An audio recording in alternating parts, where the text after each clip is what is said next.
Assalamualaikum warahmatullahi wabarakatuh. Berjumpa lagi bersama saya Trisutristi Wahyuningsih dalam video pembelajaran PPKN kelas 7 di MTS Negeri 9 Bantul. Happy Student Successful Masemba. Nah, dalam perjumpaan kita kali ini kita akan membahas tentang daerah dalam kerangka Negara Kesatuan Republik Indonesia. Nah, pada bab daerah dalam kerangka Negara Republik Indonesia ini kita akan membahas beberapa submateri. Submateri yang pertama yang akan kita bahas adalah perjuangan menuju Indonesia merdeka. Menurut kalian, apakah negara Indonesia yang sudah merdeka seperti sekarang ini terjadi begitu saja? Apakah kemerdekaan itu memang sudah ada sejak dulu? Apakah kemerdekaan itu ada dan tidak diperjuangkan? Atau bagaimana? Nah, mari kita cari tahu jawabannya.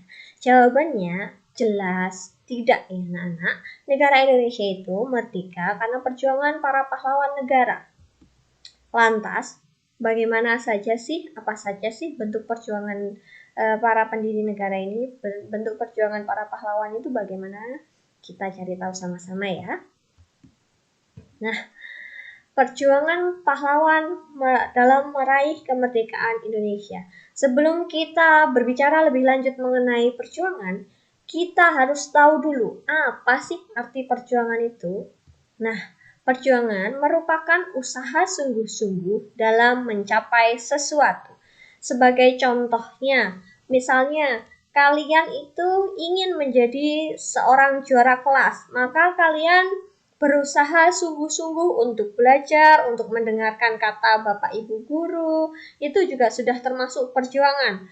Terus kalian misalnya ingin membeli gadget keluaran terbaru, ingin membeli handphone keluaran terbaru. Kalian berusaha untuk menabung uang jajan kalian setiap hari. Sedikit demi sedikit kalian merelakan untuk tidak jajan agar uang kalian terkumpul. Itu juga namanya perjuangan. Nah, sekarang sudah jelas ya anak-anak apa itu arti dari perjuangan. Jadi perjuangan adalah usaha sungguh-sungguh dari diri kita untuk mencapai sesuatu. Nah, perjuangan meraih kemerdekaan di Indonesia sendiri itu sejatinya dimulai sejak zaman penjajahan di wilayah Nusantara. Sejak Indonesia dijajah, rakyat Indonesia ini sudah berjuang untuk mendapatkan kemerdekaannya. Nah, perkembangan perjuangan di Indonesia itu dibagi menjadi 3 periode.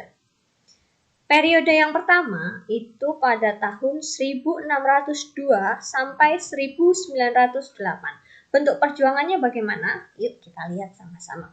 Bentuk perjuangan sebelum 1908 atau pada tahun 1602 sampai 1908 itu adalah perjuangan yang bersifat kedaerahan. Perjuangan bersifat kedaerahan ini dipimpin oleh seorang tokoh daerah dalam masing-masing wilayah Indonesia. Jadi, negara Indonesia ini kan terbagi dalam beberapa pulau, banyak pulau di setiap daerah masing-masing. Nah, para pejuang ini berjuang secara kedaerahan, berjuang secara sendiri-sendiri di daerahnya masing-masing untuk mendapatkan kemerdekaan di daerahnya masing-masing. Sebagai contoh ya, nanti kalian coba baca-baca, kalian cari referensi lebih lanjut misalnya tentang perjuangan Pangeran Diponegoro, ada juga perjuangan Cut Nyadin, ada juga nanti perjuangan Tuanku Imam Bonjol, dan macam-macam lain sebagainya, banyak sekali. Coba nanti kalian baca ya. Oke, periode perjuangan yang kedua, perkembangan perjuangan yang kedua itu pada tahun 1908 sampai 1945. Di periode perjuangan ini namanya periode pergerakan nasional. Pergerakan nasional ini perjuangannya melalui organisasi pergerakan seperti berdirinya Budi Utomo, peristiwa Sumpah Pemuda, dan juga proklamasi kemerdekaan. Jadi semenjak tahun 1908 itu organisasi yang pertama kali berdiri adalah organisasi Budi Utomo. Budi Utomo itu adalah sebuah proklamator organisasi atau awal mula awal mula adanya organisasi. Setelah Budi Utomo ini berdiri, kemudian banyak sekali organisasi-organisasi yang berdiri di antaranya ada Yong Java, Yong Sumatera Nembong, Sarekat Islam, dan macam-macam. Nah, karena banyaknya organisasi yang berdiri ini, mereka mempunyai tujuan yang sama, yaitu untuk memperjuangkan kemerdekaan Indonesia. Namun perjuangannya itu bukan melalui perang. Perjuangan mereka itu melalui perundingan-perundingan, melalui organisasi. Nah, karena banyaknya organisasi yang berdiri ini, kemudian terjadilah peristiwa Sumpah Pemuda pada tahun 1928. Sampai waktu terus berjalan sampai pada akhirnya tanggal 17 Agustus 1945 terjadilah proklamasi kemerdekaan negara Republik Indonesia. Setelah 1945, tepatnya setelah 17 Agustus 1945, apakah masih ada perjuangan di Indonesia itu? Jawabannya ternyata masih. Perjuangan bangsa Indonesia